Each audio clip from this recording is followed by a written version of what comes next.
Assalamualaikum warahmatullahi wabarakatuh. Perkenalkan kami dari kelompok 7 ingin mempresentasikan tugas kami yaitu yang berjudul diskriminasi di tempat kerja.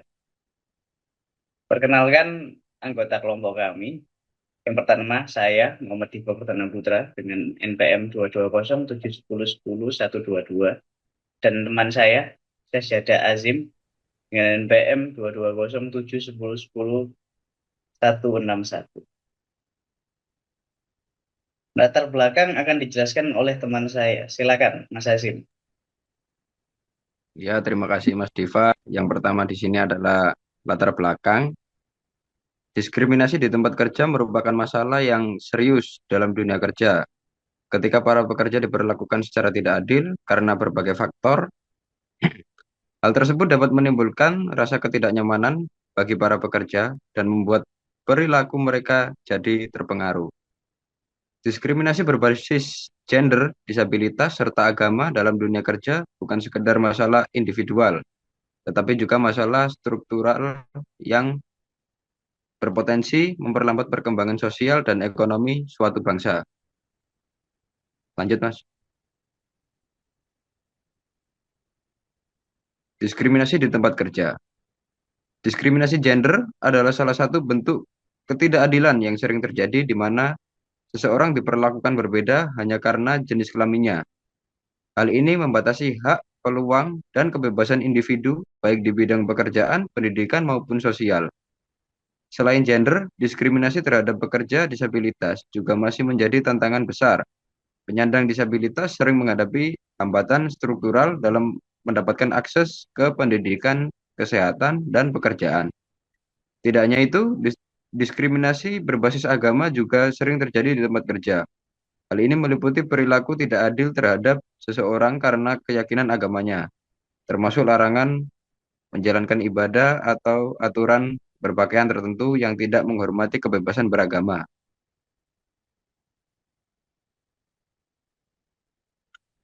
Undang-undang yang mengatur mengenai diskriminasi di tempat kerja yaitu terdapat pada UU Nomor 7 Tahun 1984 tentang penghapusan segala bentuk diskriminasi terhadap wanita, UU Nomor 11 Tahun 2020 tentang Cipta Kerja juga memuat ketentuan tentang hak pekerja perempuan termasuk perlindungan selama kehamilan. UU Nomor 19 Tahun 2011 tentang penghapusan konvensi hak-hak penyandang disabilitas. UU Nomor 8 Tahun 2016 tentang penyandang disabilitas yang menetapkan kewajiban pemerintah dan badan usaha untuk mempekerjakan penyandang disabilitas. Dan berikutnya adalah UU Nomor 39 Tahun 1999 tentang hak asasi manusia atau UU tentang HAM.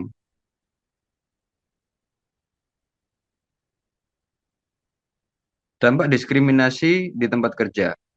Ketika diskriminasi terjadi, baik itu berdasarkan gender, ras, agama, atau latar belakang lainnya, hal ini menciptakan lingkungan kerja yang tidak sehat.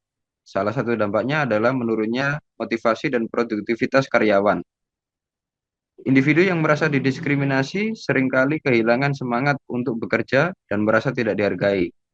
Selain itu, diskriminasi juga berdampak pada kesehatan mental dan emosional karyawan. Mereka dapat mengalami stres, kecemasan, hingga depresi akibat perilaku yang tidak adil. Dalam dalam jangka panjang, dalam jangka panjang, hal ini dapat mempengaruhi performa kerja dan menyebabkan karyawan memilih untuk meninggalkan perusahaan.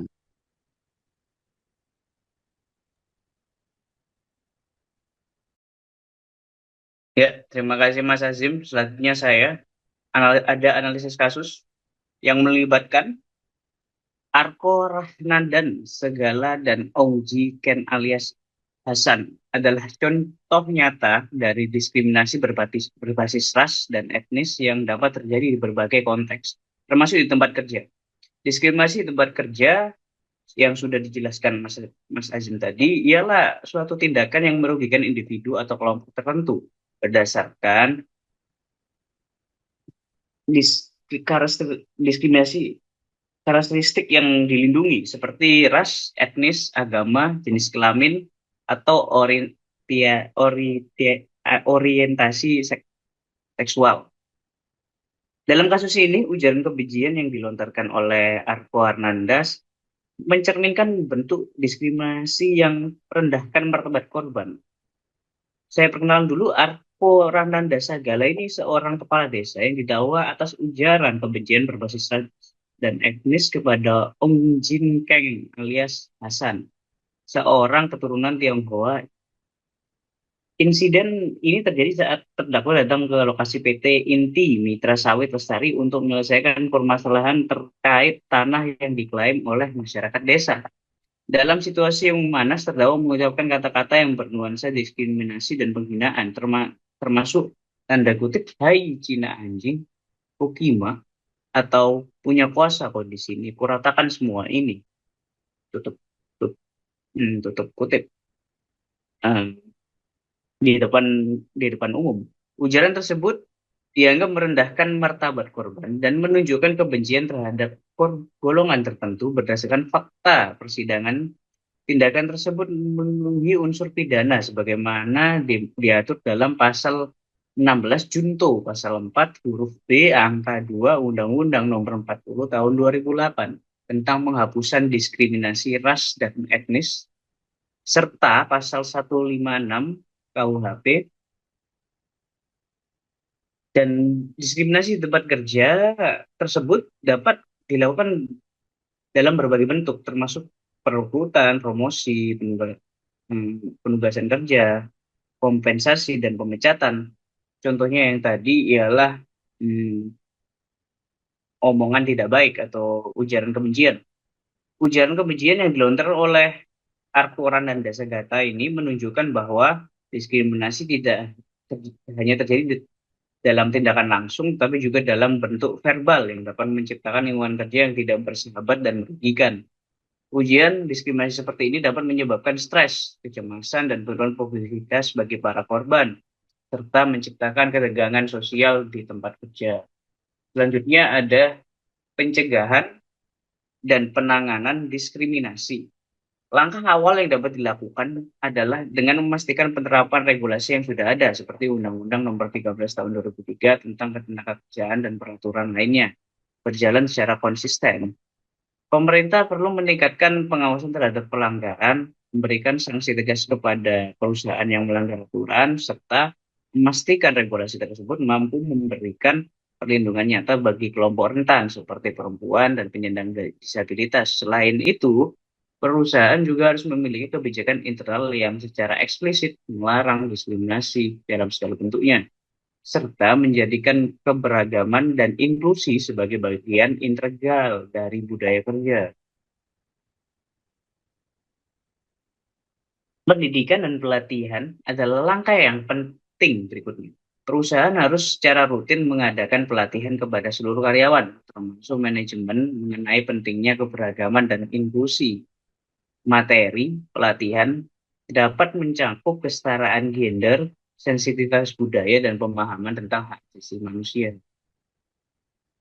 Kesimpulannya, diskriminasi berbasis gender, disabilitas, dan agama dan ras merupakan ketidakadilan yang merugikan individu dan perusahaan dengan dampak berupa penurunan motivasi, produktivitas, kesehatan mental, serta loyalitas karyawan yang akhirnya meningkatkan biaya operasional.